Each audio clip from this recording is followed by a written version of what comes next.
तुमच्या हक्काचा आवाज आजचा महाराष्ट्र। आज विधानसभेत नाना पटोले यांनी शेतकऱ्यांचे मुद्दे मांडत सरकारवर टीका केली आहे। अशातच मुख्यमंत्री देवेंद्र फडणवीस यांनी नाना पटोले यांना विचारलेल्या प्रश्नांना उत्तर दिली आहे। म्हणजे तुम्हाला नाना भाऊ 29 मिनिटं या प्रश्नावरती आपण बोललो, अजून किती करणार?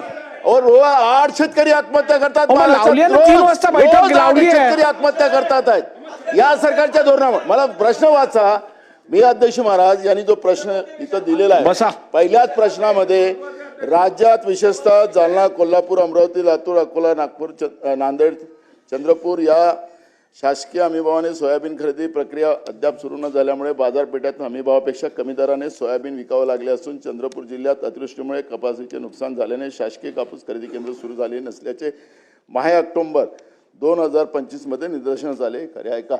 अध्यक्ष महाराज यांनी उत्तरात काय दिलं हे खरे नाही। अध्यक्ष महाराज, सत्ता पक्षाच्याही आमदारांनी हेच मुद्दे उपस्थित केले। अध्यक्ष महाराज, हा शेतकऱ्यांच्या जिव्हाळ्याचा रोज शेतकरी 8 शेतकरी या महाराष्ट्रात आत्महत्या करता, हे आपल्या रस्त्यासाठी भूषणावं नाही, हे भूषणावं याला राजकारण करता येणार नाही। अध्यक्ष महाराज, आम्हाला तुमच्याकडून अपेक्षा अध्यक्ष महाराज, हे सरकार बोथळ झालं असेल, हे सरकार बोथळ झालं असेल, पण याला तुम्हाला सूचना द्या ना, म्हणून हा प्रश्न राखून ठेवा। ठीक आहे नाना भाऊ, मी ऐकलं, राखून ठेवा, याला उत्तर बसा, खालती बसा। या प्रश्नावरती आपण अर्धा तास चर्चा केलेली आहे। मला सभागृहात तुम्ही नाही आता असं चालणार नाही। या संदर्भात 3 वाजता माझ्या दालनात मी बैठक लावत आहे। ज्या सदस्यांना आपलं मत मांडायचं असेल त्यांनी 3 वाजता माझ्या दालनात येऊन या बैठकीत सहभाग घ्यावा। प्रश्न क्रमांक 2। अध्यक्ष महोदय, 16,479। अध्यक्ष महोदय, छापल्याप्रमाणे।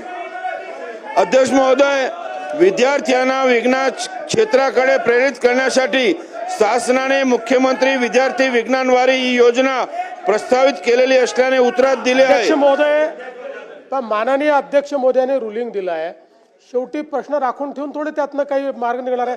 ते स्वतः त्याच्यावर बैठक घेत आहेत त्याच्यावर, आणि हा काही विषय आमच्याकरता राजकारणाचा नाही आहे। त्यांच्याकडे बैठक करू, अजून काय असेल ते करू, त्यातनं मार्ग काढू। चला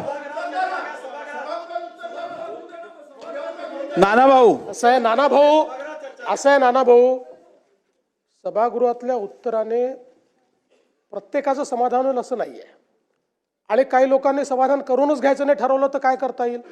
त्यामुळे मुळामध्ये नाही तंबी द्यायची गरज नाहीये, त्यांनी योग्य उत्तर दिलेलं आहे। तथापि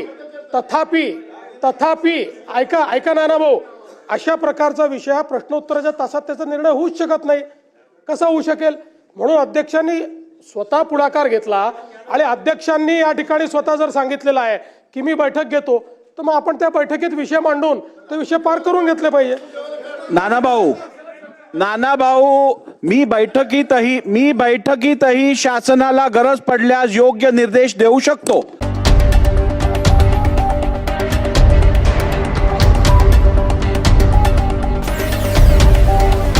तुमच्या हक्काचा आवाज आजचा महाराष्ट्र।